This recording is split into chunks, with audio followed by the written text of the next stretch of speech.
Hi friends, I am K. Venkateswarlu, lecturer in history, Government Degree College, Medak. Today I am going to discuss about what caused for new religious movements in the 6th century BC. Friends, ఈరోజు నేను చర్చించబోయేటువంటి chapter క్రీస్తు పూర్వము 6వ శతాబ్దంలో భారతదేశంలో వచ్చినటువంటి నూతన మత ఉద్యమాలు, ఏ మతాలు వచ్చాయి, అవి ఏ విధంగా వచ్చాయి అన్నటువంటి విషయాన్ని గురించి నేను చర్చించబోతున్నా.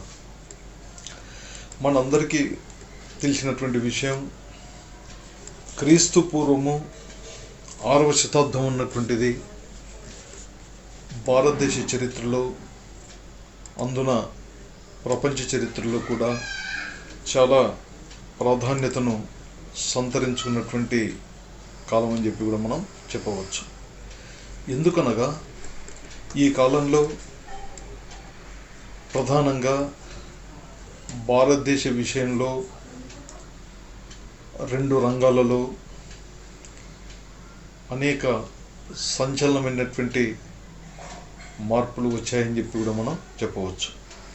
ఆ 2 మార్పులు, ఒకటి మత రంగానికి సంబంధించినటువంటి అశాస్త్రీయమైనటువంటి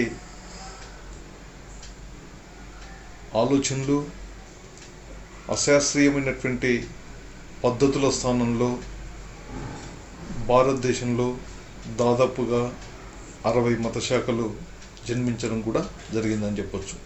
అంటే అప్పటికంటే ముందు భారతదేశంలో ఉన్నటువంటి వైదిక మతంలో ఉన్నటువంటి అశాస్త్రీయమైనటువంటి పద్ధతులు, అనేక విధానాలకు వ్యతిరేకంగా ఈ నూతన మత ఉద్యమాలు జన్మించాయని చెప్పవచ్చు. అందుకే భారతదేశంలో వీటిని జ్ఞానోదయ యుగమని ఈ కాలాన్ని పేర్కొనవచ్చు.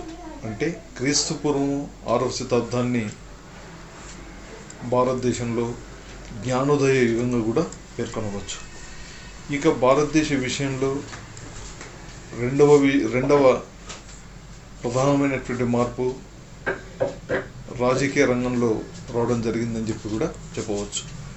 రాజకీయ రంగంలో గతంలో అప్పటి వరకు ఉన్నటువంటి చిన్న చిన్న రాజ్యాల స్థాపన విషయంలో 16 మహాజనపదాలు అన్నటువంటి పెద్ద రాజ్యాలు ఏర్పడ్డాయి.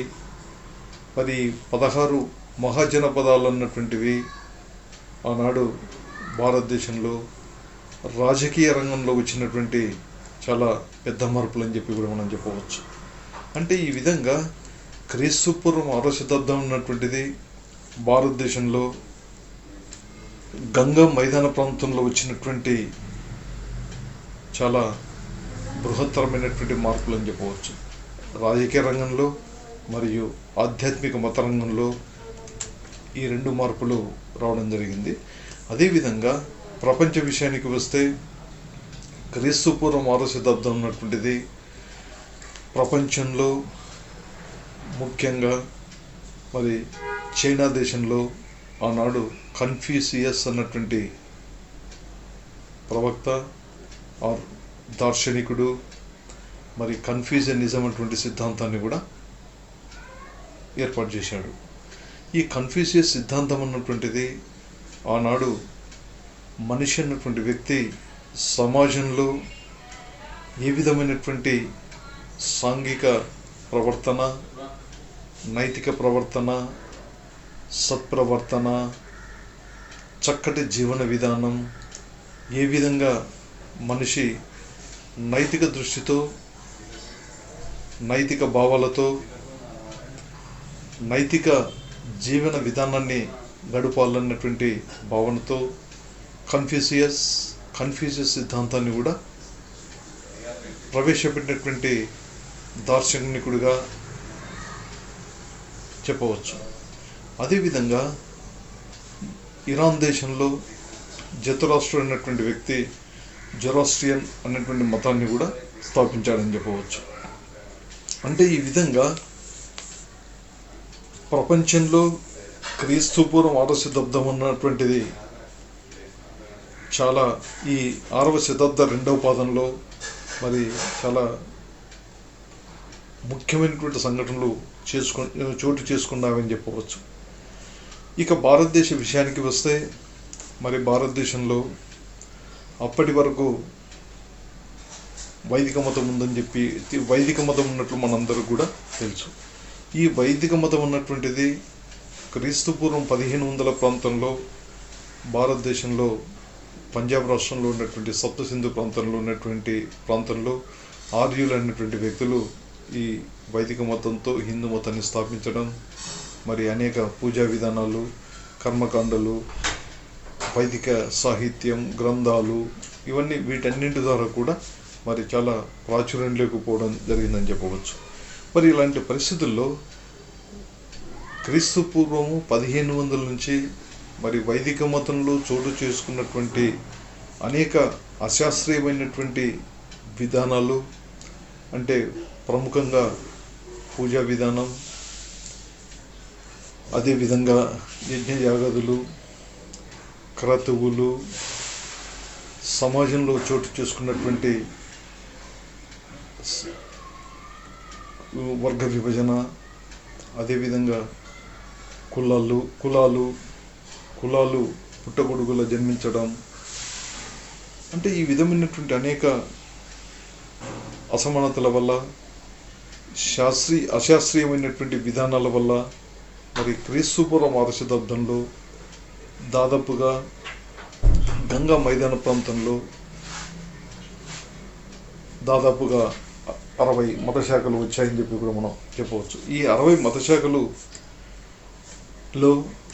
ముఖ్యమైనటువంటి మతశాఖలు దాదాపుగా జైన మతం, బౌద్ధ మతం, చార్వాక మతం, అజీవక మతం అని చెప్పి కూడా మనం చెప్పవచ్చు. ఈ మతాలు అన్నీ కూడా మరి దాదాపుగా ఆనాడు భారతదేశంలో వైదిక సాంప్రదాయ విధానాలకు, అదేవిధంగా భారతీయ సాంప్రదాయాలకు, కట్టుబాట్లకు, ఆచార వ్యవహారాలకు, వాటిపై ఆధారంగా ఏర్పడినటువంటివే ఈ భారతదేశంలో వచ్చినటువంటి నూతన మతశాఖలు అని చెప్పి కూడా మనం చెప్పవచ్చు. మరి ఈ నూతన మతశాఖల్లో ముఖ్యమైనటువంటి మతం లేదా అతి ప్రాచీనమైనటువంటి మతం జైన మతం అని చెప్పి కూడా మనం చెప్పవచ్చు. తర్వాత జైన మతం తర్వాత వచ్చినటువంటిది బౌద్ధ మతం అని చెప్పి కూడా చెప్పవచ్చు. మరి జైన మతాన్ని స్థాపించినటువంటి వ్యక్తి వర్ధమాన మహావీరుడు. మరి వర్ధమాన మహావీరుడు జైన మతానికి 24వ గురువు అని చెప్పి కూడా చెప్పవచ్చు. అంటే వర్ధమాన మహావీరుని కంటే ముందు భారతదేశంలో జైన మతంలో 23 మంది గురువులు ఉన్నారని చెప్పి కూడా మనం చెప్పవచ్చు. మరి 23 గురువుల్లో మొదటి గురువు వృషభనాథుడు అని చెప్పవచ్చు. ఇక 23వ గురువు పార్శ్వనాథుడు అని చెప్పి కూడా మనం చెప్పవచ్చు. 24వ గురువు వర్ధమాన మహావీరుడు. మరి వర్ధమాన మహావీరుడు అనేటువంటి వ్యక్తి జైన మతానికి నిజమైన స్థాపకుడుగా అతన్ని పేర్కొనవచ్చు అని చెప్పవచ్చు. మరి జైన మతంలో ఈ గురువులను తీర్థంకరులు అనేటువంటి పేర్లతో కూడా పిలవడం జరిగిందని చెప్పవచ్చు. తీర్థంకరుడు అనగా మార్గదర్శకుడు లేదా పాత్ ఫైండర్ అని చెప్పి కూడా చెప్పవచ్చు. అంటే మనము జీవితంలో సరి అయిన విధంగా జీవించడానికి సరైనటువంటి జీవన విధానానికి మార్గదర్శకత్వం చూపించేటువంటి వ్యక్తే తీర్థంకరుడు అనేటువంటి విషయాన్ని మనకు జైన మత గురువుల ద్వారా తెలుస్తుందని చెప్పవచ్చు. ఇక బౌద్ధ మతాన్ని స్థాపించినటువంటి వ్యక్తి అప్పటి వరకు సిద్ధార్థుడుగా పిలువబడేటువంటి సిద్ధార్థుడు. మరి బుద్ధుడుగా జ్ఞానోదయమై అతడు తన తల్లి పేరుతో గౌతమ బుద్ధుడిగా మరి ప్రజల్లో బాహుళ్యాన్ని పేరును తెచ్చుకోవడం కూడా జరిగిందని చెప్పొచ్చు. మరి ఈ రెండు మత ఉద్యమాలు కూడా మరి దాదాపుగా ఆనాడు అంటే క్రీస్తు పూర్వము 1500 నుంచి ఇక వైదిక మతంలో ప్రధానంగా మనము ఋగ్వేద కాలమని, మలివేద కాలమని, అదేవిధంగా ఇతిహాస కాలం అని చెప్పి కూడా మనం చెప్పవచ్చు. ఈ 3 కాలాల్లో వచ్చినటువంటి అనేక మార్పుల దృష్ట్యా మరి ఈ 3 కాలాల్లో వచ్చినటువంటి వైదిక మతంలో వచ్చినటువంటి అనేక అశాస్త్రీయ పద్ధతుల వలన ఈ నూతన మతాలు జన్మించడం, మరి ప్రజలకు జ్ఞానోదయాన్ని కూడా ఈ మతాలు కల్పించాయని చెప్పి కూడా మనం చెప్పవచ్చు. మరి ఈ విధంగా ఈ నూతన మతాలు జన్మించడంలో మనకు కీలక పాత్ర పోషించినటువంటి అనేక కారణాలు కూడా చాలా ముఖ్య పాత్రను కూడా పోషించాయని చెప్పవచ్చు. మరి క్రీస్తుపూర్వం 6వ శతాబ్దంలో భారతదేశంలో నూతన మతాలు లేదా జ్ఞానోదయం కావడానికి దోహదపడినటువంటి అంశాలను మనము ఈ క్రింది వాటిని కూడా పేర్కొనవచ్చు. ఒకటి, ఆనాడు మరి సమాజంలో ఉన్నటువంటి బ్రాహ్మణుల ఆధిక్యతను కూడా ఒక కారణంగా మనం చెప్పవచ్చు. ఈ బ్రాహ్మణులు అనేటువంటి వారు సమాజంలో దాదాపుగా మనకు పురుష సూక్తి సిద్ధాంతం ప్రకారం అందరికంటే కూడా మరి అగ్రస్థానంలో ఉన్నటువంటి వ్యక్తులే బ్రాహ్మణులు అని చెప్పవచ్చు. మరి బ్రాహ్మణులు వరుస క్రమంలో ప్రథములు, బ్రాహ్మణుల తర్వాత ఉన్నటువంటి వ్యక్తులు క్షత్రియులు, మరి 3వ వర్గం వైశ్యులు, ఇక 4వ వర్గం శూద్రులు అని చెప్పి కూడా మనం చెప్పవచ్చు. ఈ సిద్ధాంతాన్ని మనము పురుష సిద్ధాంతం లేదా ధర్మశాస్త్రాల ప్రకారం మన భారతీయ సమాజాన్ని వైదిక కాలం నుంచి కూడా ఈ విధమైనటువంటి వర్ణాలు 4 వర్ణాలుగా విభజించబడ్డాయని చెప్పొచ్చు. ఈ ధర్మశాస్త్రాల ప్రకారం విభజించబడినటువంటి 4 వర్ణాల్లో మరి ప్రథమ స్థానంలో ఉన్నటువంటి వ్యక్తులు బ్రాహ్మణులు అన్నాం. మరి బ్రాహ్మణుల యొక్క ప్రధానమైనటువంటి బాధ్యత పూజారి వర్గం.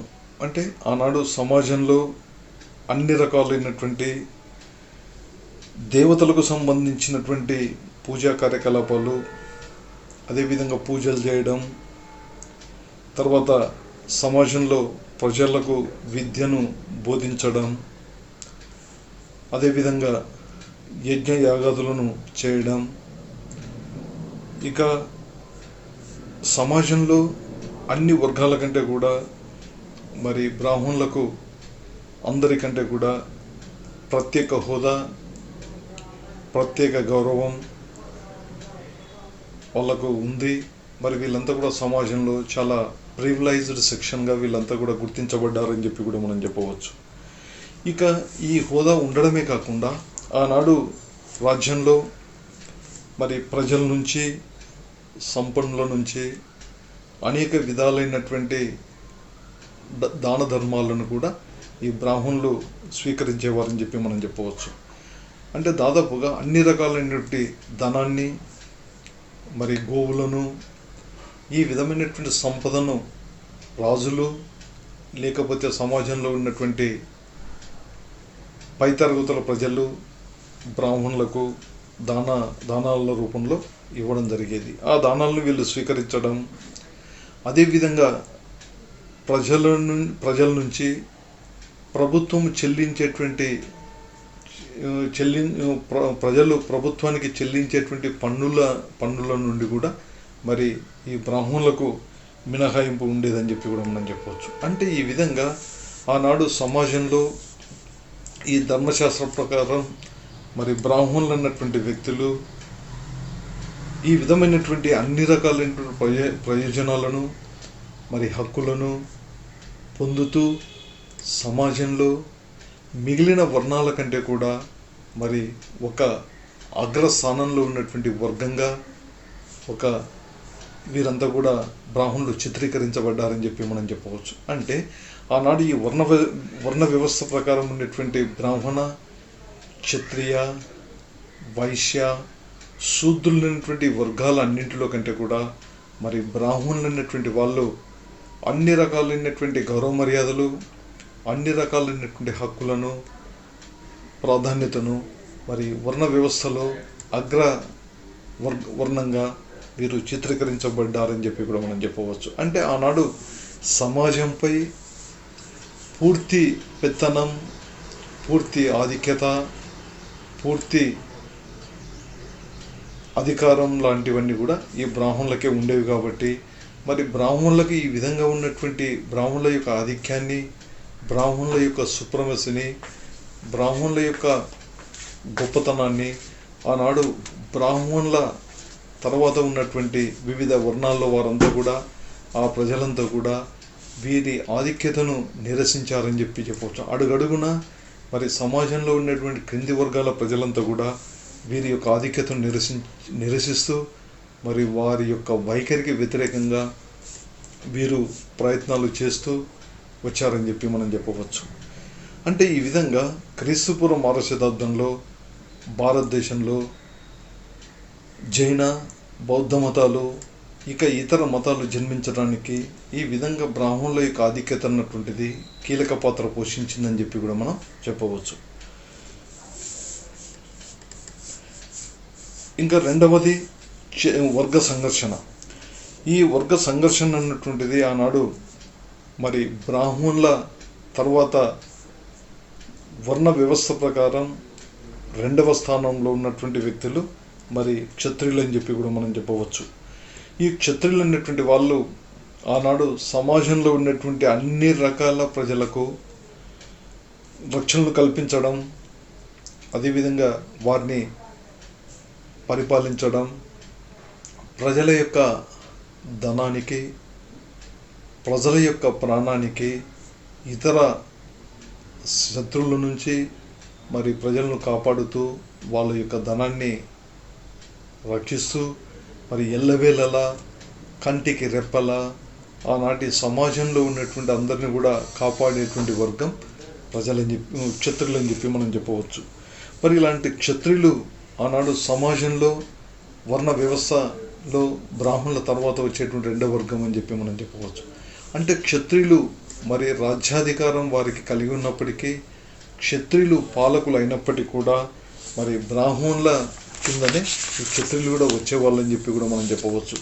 మరి ఈ విధంగా క్షత్రియులు బ్రాహ్మణుల తర్వాత సమాజంలో రెండవ స్థానంలో ఉన్నారు. కాబట్టి మరి ఏ విధంగానే సరే బ్రాహ్మణుల యొక్క అధికారాన్ని, బ్రాహ్మణుల యొక్క అజమాయిషిని, బ్రాహ్మణుల యొక్క సుప్రమసిని అడుగడుగున ఈ క్షత్రియులు ఎదిరిస్తూ మరి వీరు కూడా సమాజంలో అగ్రస్థానంలో రావడానికి వీరంతా కూడా చాలా ప్రయత్నాలు చేశారని చెప్పి కూడా మనం చెప్పవచ్చు. అందువలన ఈ బ్రాహ్మణులకు మరి క్షత్రియులకు మధ్యన వర్గ సంఘర్షణ కూడా జరిగిందని చెప్పవచ్చు. అంటే ఈ విధంగా ఈ వైదిక మత వర్ణ విధానం ప్రకారం ఇద్దరి మధ్యన జరిగినటువంటి వర్గ సంఘర్షణలో మరి బ్రాహ్మణులను ఏ విధంగా అయినా సరే వాళ్ళ యొక్క ఆధిక్యాన్ని ధిక్కరించి మరి వీరు కూడా ప్రథమ స్థానంలో ఉండాలని చెప్పి క్షత్రియులు అడుగడుగున ప్రయత్నాలు చేయడం జరిగిందని చెప్పవచ్చు. అందువలన మరి వర్గ సంఘర్షణ, అదేవిధంగా వర్గ సంఘర్షణలో భాగంగా ఆనాడు భారతదేశంలో మరి వైదిక మత అశాస్త్రీయమైనటువంటి విధానాలకు, వైదిక మతంలో ఉన్నటువంటి క్రతువులకు, పూజా విధానానికి వ్యతిరేకంగా వచ్చినటువంటి నూతన మత ఉద్యమాలు అన్నటువంటివి జైన మతం, బౌద్ధ మతం. మరి ఈ రెండు మత శాఖలను స్థాపించినటువంటి వ్యక్తులు క్షత్రియులు కావడం గమనార్హం అని చెప్పి కూడా మనం చెప్పవచ్చు. ఎందుకనగా జైన మతాన్ని స్థాపించినటువంటి వ్యక్తి వర్ధమాన మహావీరుడు, అదేవిధంగా బౌద్ధ మతాన్ని స్థాపించినటువంటి గౌతమ్ బుద్ధుడు, ఇద్దరు కూడా క్షత్రియులే అని చెప్పి కూడా మనం చెప్పవచ్చు. అందువలన వర్గ సంఘర్షణలో భాగంగా మరి క్షత్రియులైనటువంటి వాళ్ళు బ్రాహ్మణుల యొక్క ఆధిక్యాన్ని నిరసిస్తూ మరి వీరు కూడా సమాజంలో అగ్రశ్రేణి స్థానాన్ని పొందాలన్నటువంటి ఉద్దేశంతోనే ఈ వైదిక క్రతువులకు వ్యతిరేకంగా నూతన మతాలను స్థాపించడంలో ఈ క్షత్రియులు కీలక భూమిక పోషించారని చెప్పి కూడా మనం చెప్పవచ్చు. ఇక వైశ్యులు, మరి ఆనాడు సమాజంలో వర్ణ వ్యవస్థలో మూడో వర్గానికి చెందినటువంటి వ్యక్తులు వైశ్యులు అని చెప్పి కూడా మనం చెప్పవచ్చు. ఈ వైశ్యులు సమాజంలో ముఖ్యంగా వ్యవసాయము, పశుపోషణ అన్నటువంటి విధానాలను మరి వైశ్యులు స్వీకరించి ఆనాడు సమాజానికి అవసరమైనటువంటి ఆహార పంటలను, తర్వాత వ్యవసాయ సంబంధమైనటువంటి ఉత్పత్తులను కూడా మరి వ్యవసాయం ద్వారా పండించేవాళ్ళు.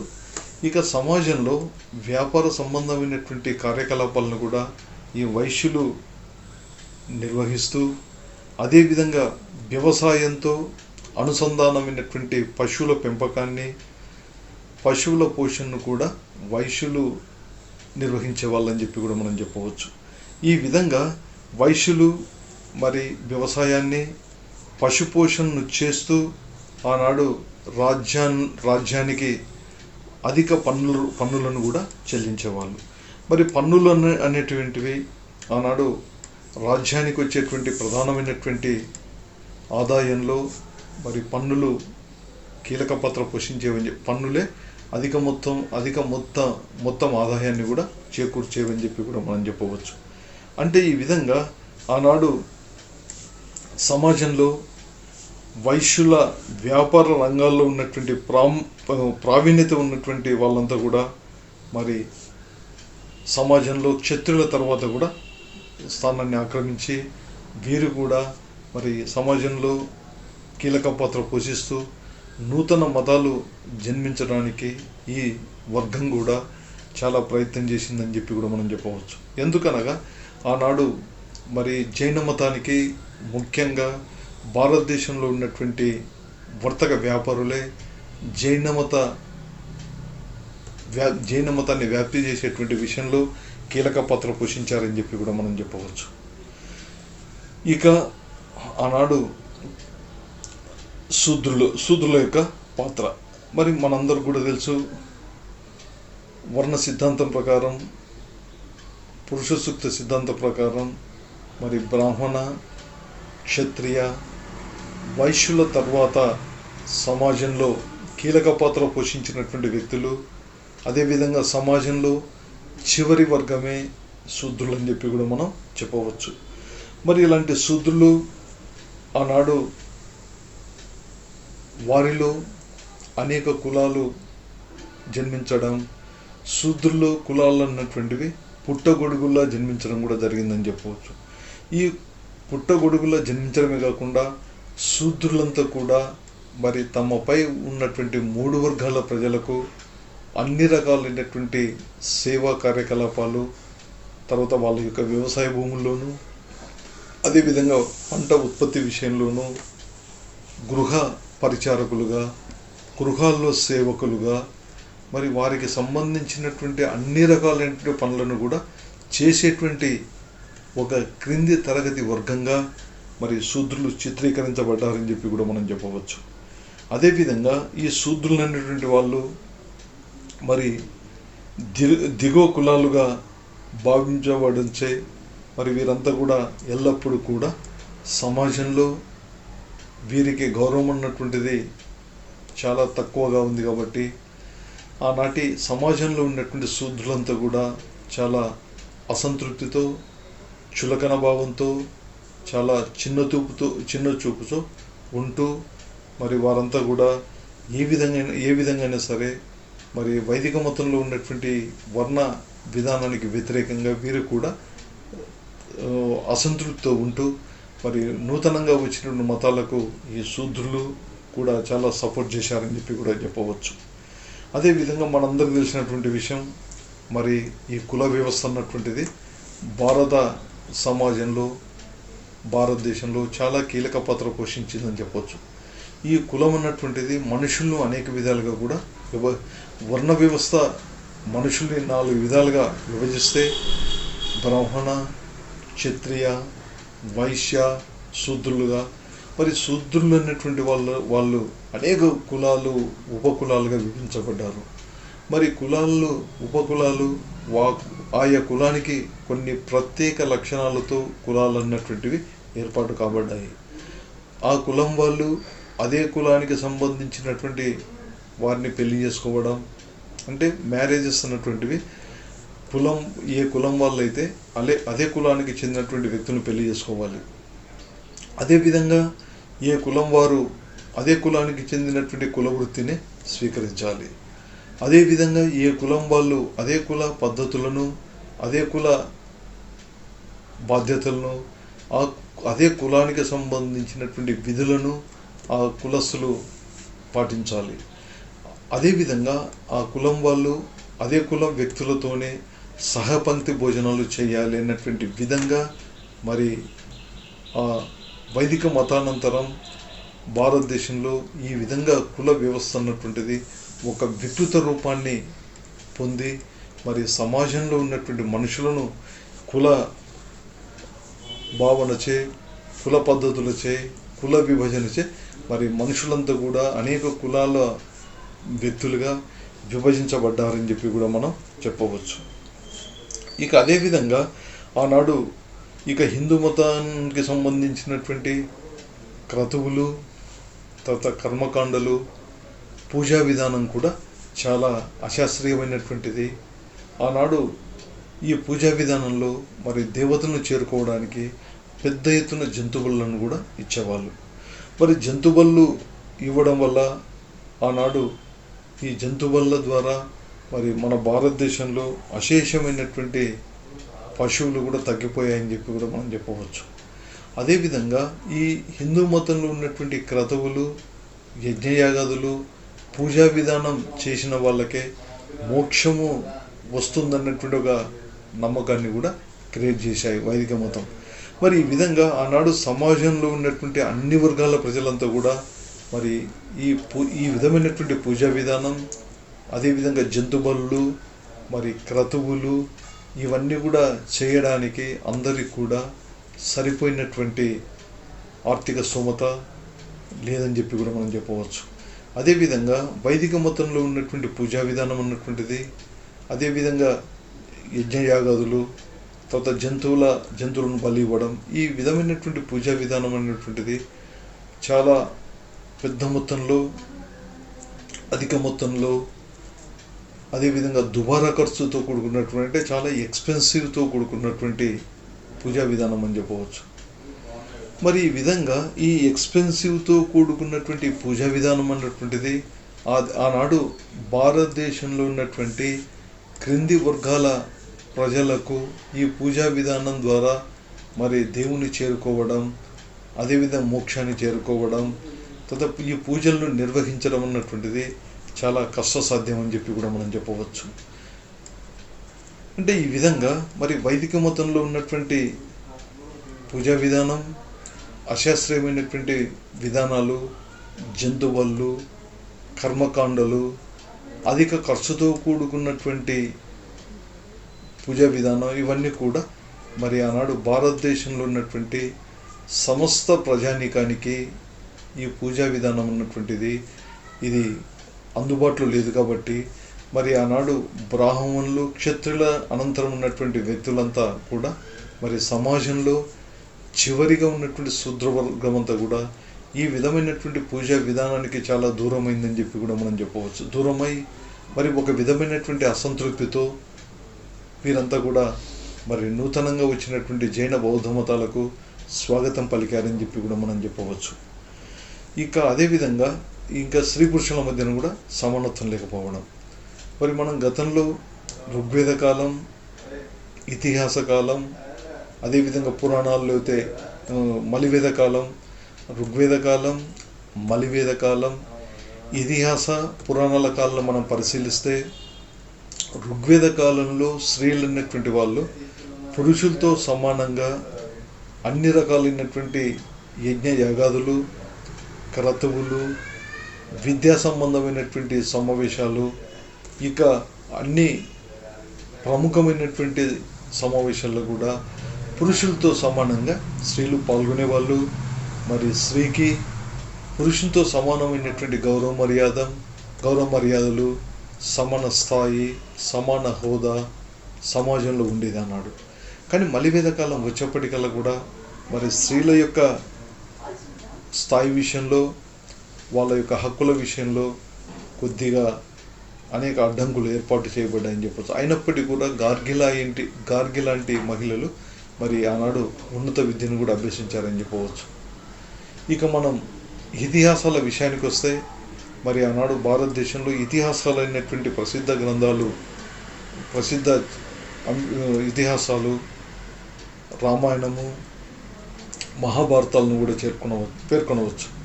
మరి మహాభారతంలో మనకు అనేక అంశాలు, కులానికి సంబంధించి, స్త్రీలకు సంబంధించినటువంటి సాంఘిక అసమానతలు, అదేవిధంగా సతీ సగమనము, బహుభార్యాతత్వము, బహుభర్తృత్వము, తర్వాత కులానికి సంబంధించినటువంటి భేదభావాలు లాంటి అనేక అంశాలు కూడా, అనేక సామాజిక సంబంధమైనటువంటి సామాజిక దురాచారాలు లాంటివన్నీ కూడా మనకు చాలా చక్కగా మహాభారతం ద్వారా తెలుస్తున్నాయని చెప్పి కూడా మనం చెప్పవచ్చు.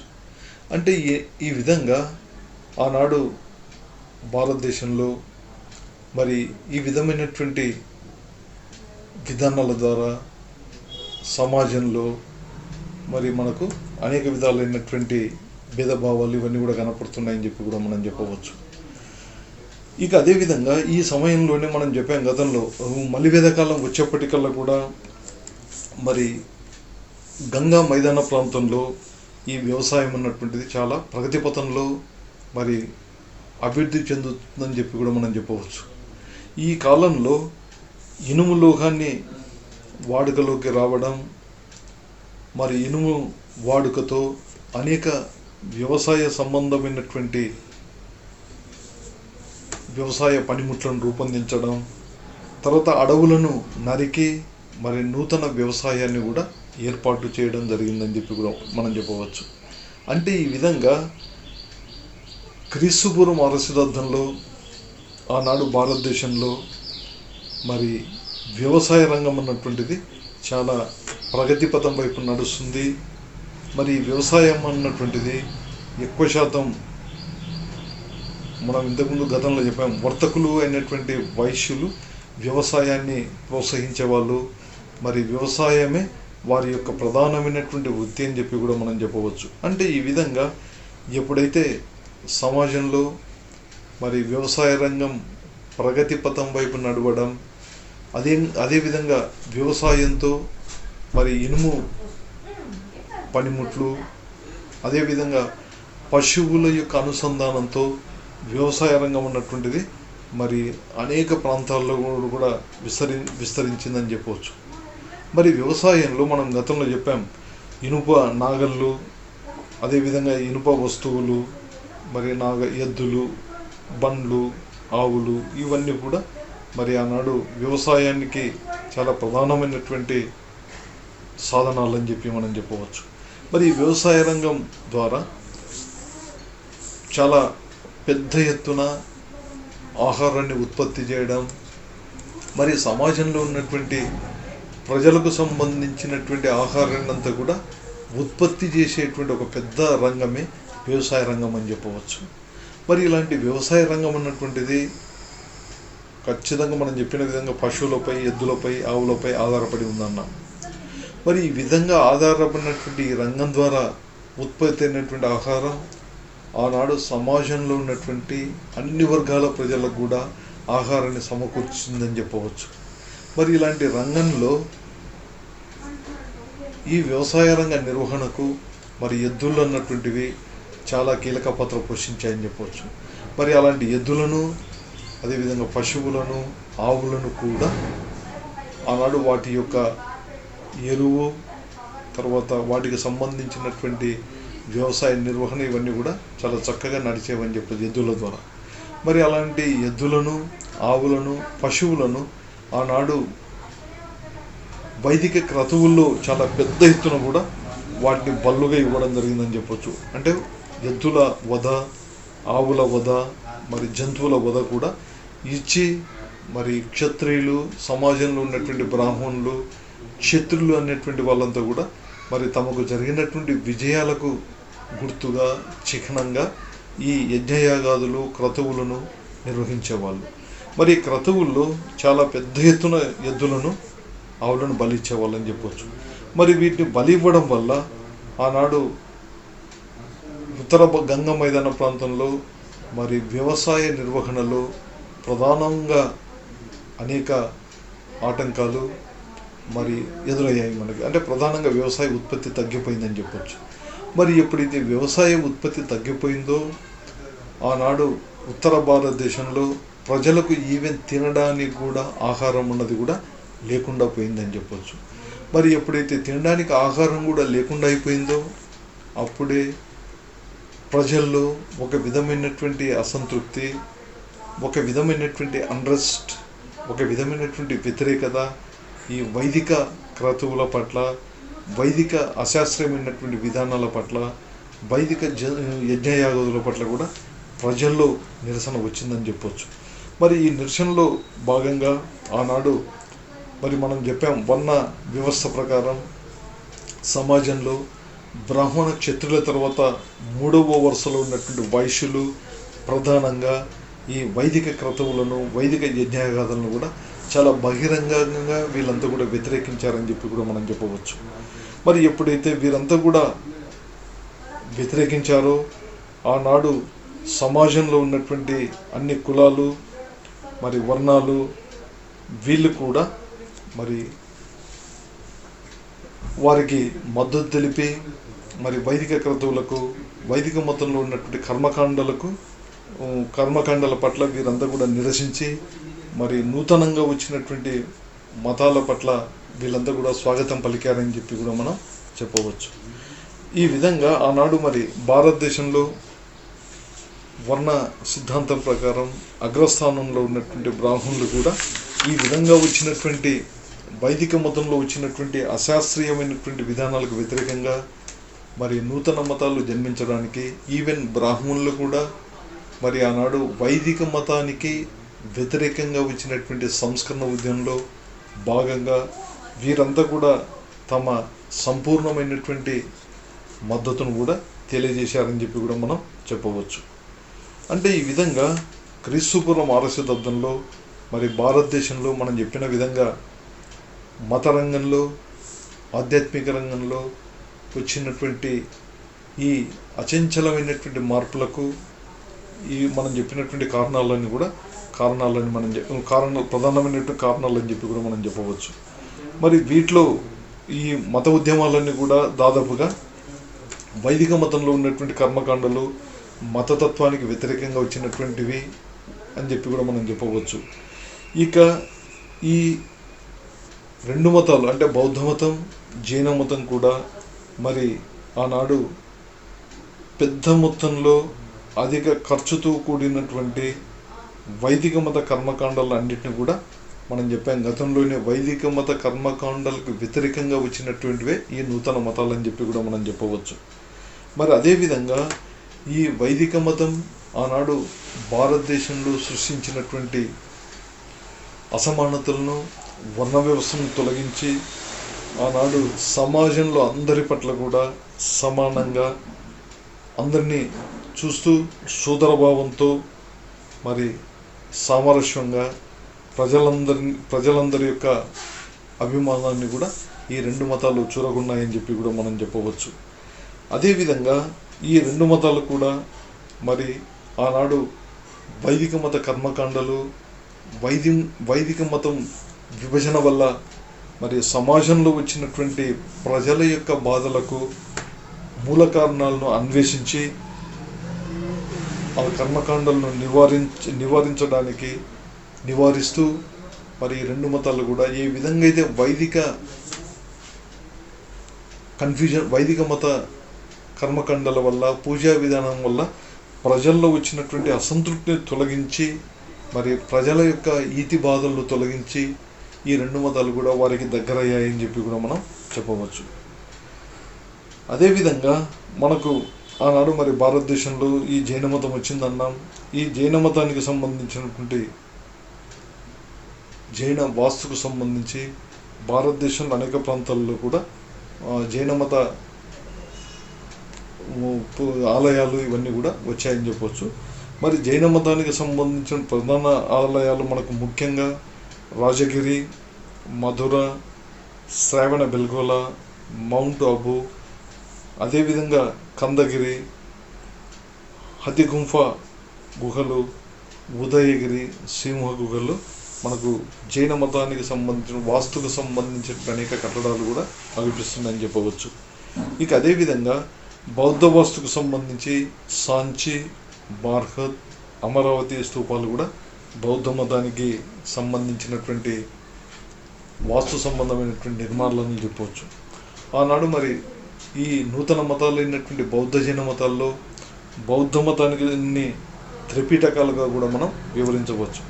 ఈ త్రిపిటకాల్లో వినయ పిటక, స్తుత పిటక, అభిధమ్మ పిటక అన్నటువంటివన్నీ కూడా మరి త్రిపిటకాలు. అదేవిధంగా జాతక కథలు కూడా మరి బౌద్ధ మతానికి సంబంధించి బుద్ధుని యొక్క పూర్వ జన్మ వృత్తాంతాలను తెలియజేయడానికి ఉపయోగపడేటువంటివి ఈ గ్రంథాలని చెప్పి కూడా మనం చెప్పవచ్చు. మరి ఆనాడు అనేక మంది భారతదేశానికి వచ్చినటువంటి విదేశీ యాత్రికులు కూడా మరి ఏ విధంగా భారతదేశంలో మరి బౌద్ధ మతం, జైన మతం ఈ రెండు కూడా ఏ విధంగా జన్మించాయి, మరి భారతీయ సంస్కృతికి ఈ రెండు మతాల యొక్క కాంట్రిబ్యూషన్ ఏ విధంగా ఉంది అన్నటువంటి విషయాన్ని చూడడానికి మరి ఫాహియా అన్నటువంటి వ్యక్తి క్రీస్తకం 5వ శతాబ్దంలో రావడం, అదేవిధంగా హుయాన్ సాంగ్ అన్నటువంటి వ్యక్తి 7వ శతాబ్దంలో రావడం, ఈ వ్యక్తులు మరి ఆనాడు ఈ వైదిక మతానికి వ్యతిరేకంగా వచ్చినటువంటి ఈ నూతన మతాల విషయాలను ఇంకా ఇతర అనేక విషయాలను కూడా మరి తెలియజేయడంలో ఈ వీరి గ్రంథాలు కూడా ఉపయోగపడుతున్నాయని చెప్పవచ్చు. అంటే ఈ విధంగా మరి మనము ముగింపుకు వస్తే భారతదేశంలో మరి క్రీస్తుపూర్వం 6వ శతాబ్దం ఉన్నది ఆధ్యాత్మిక రంగంలో చాలా కీలక పాత్ర పోషించిందని చెప్పవచ్చు. ఎందుకంటే ఈ ఆధ్యాత్మిక రంగంలో ఆనాడు వైదిక మతంలో ఉన్నటువంటి అన్ని రకాలైనటువంటి కన్ఫ్యూజన్స్, అసమానతలు, తర్వాత దుబారా ఖర్చులు, అశాస్త్రీయమైనటువంటి పూజా విధానం, అశాస్త్రీయమైనటువంటి జంతువులు, వీటన్నింటిని కూడా వ్యతిరేకిస్తూ మరి భారతదేశంలో ఆధ్యాత్మిక రంగంలో ఈ నూతన మతాలైనటువంటి జైన మతం, బౌద్ధ మతం, చార్వాక మతం, అదేవిధంగా అజీవక మతం లాంటి అనేక మతాలు జన్మించడానికి మరి ఈ విధమైనటువంటి కారణాలన్నీ కూడా కీలక పాత్ర పోషించాయని చెప్పి కూడా మనం చెప్పవచ్చు. ఓకే, ఇంతటితో నేను ఈ చాప్టర్ను ముగిస్తున్నా. Okay, thank you.